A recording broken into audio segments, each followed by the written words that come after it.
पाकिस्तान जैसे टुच्चे और बेहुदे और आतंकवादी सोच वाले देश को आज निस्तो नाबूद करने का काम किया जा रहा है। दुनिया का नक्शा तो रहे लेकिन उस नक्शे में पाकिस्तान न रहे। वो अगर मेरा हक नहीं देंगे तो मैं चढ़ बढ़ के दुर्गा बन करके तलवार चला करके लूंगा। इन्होंने छेड़ा है तो उसका पूरा जवाब भारतीय सेना दे रही है और आगे देती रहेगी। हिंदुस्तान में जिंदा रहना है तो हिंदुस्तान के लिए हमें लड़ाई लड़नी है। पीओके भारत का रहेगा, आगे भी मिलेगा, नक्शा भी भारत का बदला जाएगा। इन नौजवानों की पुकार है, ये हिंदुस्तान की आवाज़ है जो ये बता रही है कि किस तरीके से पाकिस्तान की नापाक हरकत के खिलाफ अब हिंदुस्तान ने जंग छेड़ दी है। Brought to you by Sparrow Outfit।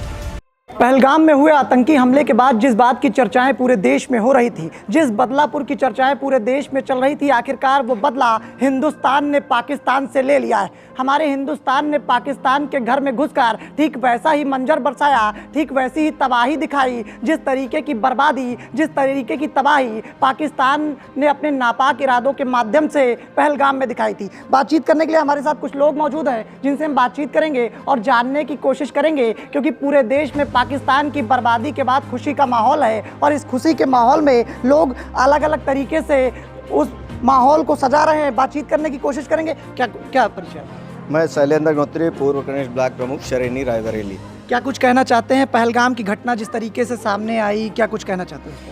आज हम लोगों ने सिद्धपीठ पे बाबा बालेश्वर धाम में, जो हम लोगों को बहुत पूर्वज सिद्धपीठ मानते हैं, इसमें हम अपने देश की शक्ति के लिए और नौजवानों की शक्ति के लिए रुद्राभिषेक का हम लोगों ने पाठ किया और रुद्राभिषेक का सब लोगों ने, नौजवानों और मेरे बुजुर्ग साथियों ने किया और सभी माताओं ने किया साथ में मिलके। और अपनी देश को हम लोग कहीं भी बाबा भोलेनाथ की अगर कोई काम नया करने जा रहे हैं तो बाबा भोलेनाथ को ही सबसे पहले हम लोग समर्पित करते हैं अपने आप को कि हम जा रहे हैं ये कार्य करने, आप मेरा सहारा करिएगा। बाबा भोलेनाथ निश्चित तौर पे हम लोगों का संदेश था इस कार्यक्रम के माध्यम से? जिस तरीके से भारत पाकिस्तान के बीच में महाभारत का माहौल चल रहा है, क्या कुछ कहना चाहते हैं इस कार्यक्रम के माध्यम से? क्या संदेश?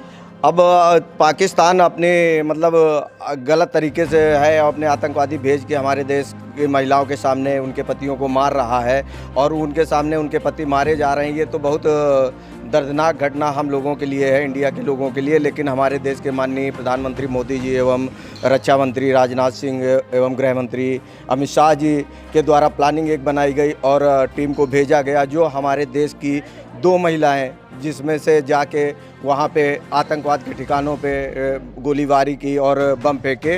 इससे ये साबित होता है कि हमारे देश में हम लोगों के साथ साथ में हमारे देश की महिलाओं में बहुत मजबूती है। क्या कुछ करना चाहेंगे देश पर जिस तरीके से महाभारत चल रही है? आपसे क्या कुछ? अब हमारे देश में अगर हमारे देश के ऊपर आ रही, जैसे पाकिस्तान अपने आतंकवादियों के माध्यम से हम लोगों को परवार करा रहा है, तो हम अपने देश के लिए, देश में अगर हम रह रहे हैं हिंदुस्तान में तो हिंदुस्तानी है और हिंदुस्तान में जिंदा रहना है तो हिंदुस्तान के लिए हमें लड़ाई लड़नी होगी। क्या कुछ कहना चाहेंगे पहलगाम की घटना को लेकर? देखिए, पहलगाम में घटना होती है 22 अप्रैल को। जिस प्रकार से नृशंस तरीके से पहलगाम में हिंदू पर्यटकों को निशाना किया जाता है, टारगेट बनाया जाता है, और ये टारगेट जो बनाया जाता है इसका एकमात्र एक उद्देश्य होता है कि देश में जातीय और धर्म के नाम पर हिंसा कराना, जो कि पाकिस्तान के आकाओं और पाकिस्तान के ऐसाई और पाकिस्तान के आतंकवादी सोच का एक मुख्य रूप था। लेकिन हमारे देश के सभी लोग एकजुट रहे और प्रयास ये था कि पाकिस्तान को, जिन्होंने हमारी माताओं बहनों के सिंदूर को उजाड़ा, और सरकार और सेना ने ऐसा, भारत की सरकार और सेना ने ऐसा प्रण लिया और ऑपरेशन सिंदूर बनाया, जिसने टारगेट करके ये दिखा दिया कि तुम हमारे अगर देश में आकर सिंदूर उजाड़ने का और सिंदूर मिटाने का काम करोगे तो हम तुम्हारा पूरा देश को मिटाने का काम करेंगे, और पूरे देश को ख़त्म करने का काम किया जा रहा है। पाकिस्तान जैसे टुच्चे और बेहुदे और आतंकवादी सोच वाले देश को आज निस्तो नाबूद करने का काम किया जा रहा है, और निस्तो नाबूद करने का काम इस देश की वीरांगनाओं ने किया है। अभी पुरुष समाज तो शांत से बैठा हुआ है। क्या कुछ कहना चाहेंगे? कल पूरी रात आप लोग जागते रहे, लगातार देखते रहे, नज़रें बनाए थे, और जिस तरीके से विपत्ति का दौर चल रहा है, यदि आपसे उम्मीदें की जाए तो आप देश के लिए क्या? देखिए, पूरी रात हम लोग जागते रहे, उसका एक कारण ये, मुख्य कारण ये है कि अगर हमारे सैनिक जो देश पे लड़ रहे हैं, देश के लिए, हमारे लिए लड़ रहे हैं, अगर वो नहीं सो रहे हैं, वो चैन की नींद नहीं सो रहे हैं, उनको किसी भी समय खतरा मोल ले रहे हैं कि कब उनके ऊपर आक्रमण हो जाए, कब कहां से गोली आ जाए। हमारे साथ कुछ मातृ शक्ति मौजूद हैं, बातचीत करेंगे। क्या कुछ कहना बिल्कुल चाहेंगे? करेंगे। जी बताएं। देखिए, जो हमारे पति को लोग मारते हैं, वो जा कर के हमला कर दिया तो मेरे पति की सिंदूर मेरी छुटा दिया, तो क्या कोई अच्छाई किया? बिल्कुल। जैसे मेरी सिंदूर छुटाया वैसे उनकी भी मैं सिंदूर छुटाऊंगा। और देश में मेरे चढ़ कर के आए हैं, लोग बाग जो है मारते हैं, तो ऐसे ऐसे काम नहीं चलेगा। जो जमीन में हमला कर रहे हैं तो मेरी जमीन है, मैं चढ़ बढ़ के लूँगा। अगर मेरे पति को मार दिया है, हमेशा जो मारते हैं मेरे बच्चे कहाँ जाएंगे? मेरी सिंदूर भी छुटा लिया तो मेरी जमीन आपका नहीं। देश, आपकी संतान सब जवाब दे रहे हैं। पाकिस्तान में घुसकर चुन कर आतंकियों का खात्मा किया जा रहा है। क्या कुछ तो मैं जाऊंगा, मैं दुर्गा बनूंगा, मैं उनसे लड़ूंगा। अगर मेरी जमीन नहीं लूंगा तो मैं चढ़ बढ़ के लूंगा, मैं दुर्गा बनकर लूंगा। मेरा हक है उसमें, और अगर मेरा हक नहीं देंगे तो मैं चढ़ बढ़ के दुर्गा बनकर के तलवार चला करके लूंगा। ये मेरी जो है, मेरी तमन्ना जो जब तक का मेरी पूरा नहीं होगी, जब तक का मैं छोड़ नहीं सकते हैं। जो हमारे पति को जो मारा है, मैं बदला लेने को तैयार हूँ। आप देख सकते हैं लगातार देश में आक्रोश का माहौल है, लेकिन पाकिस्तान की बर्बादी की वजह से पूरे देश में खुशी का माहौल भी है। कुछ नौजवान साथी मौजूद हैं, बातचीत करेंगे। क्या कुछ कहना चाहेंगे पहलगाम की घटना पर? पहला सवाल। कहने से पहले तो प्रभु ने दे दिया। देखिए, आंधी आ गई। ये आंधी महसूस करा रही है कि पीओके भारत का रहेगा, आगे भी मिलेगा, नक्शा भी भारत का बदला जाएगा, उसमें पीओके शामिल होगा।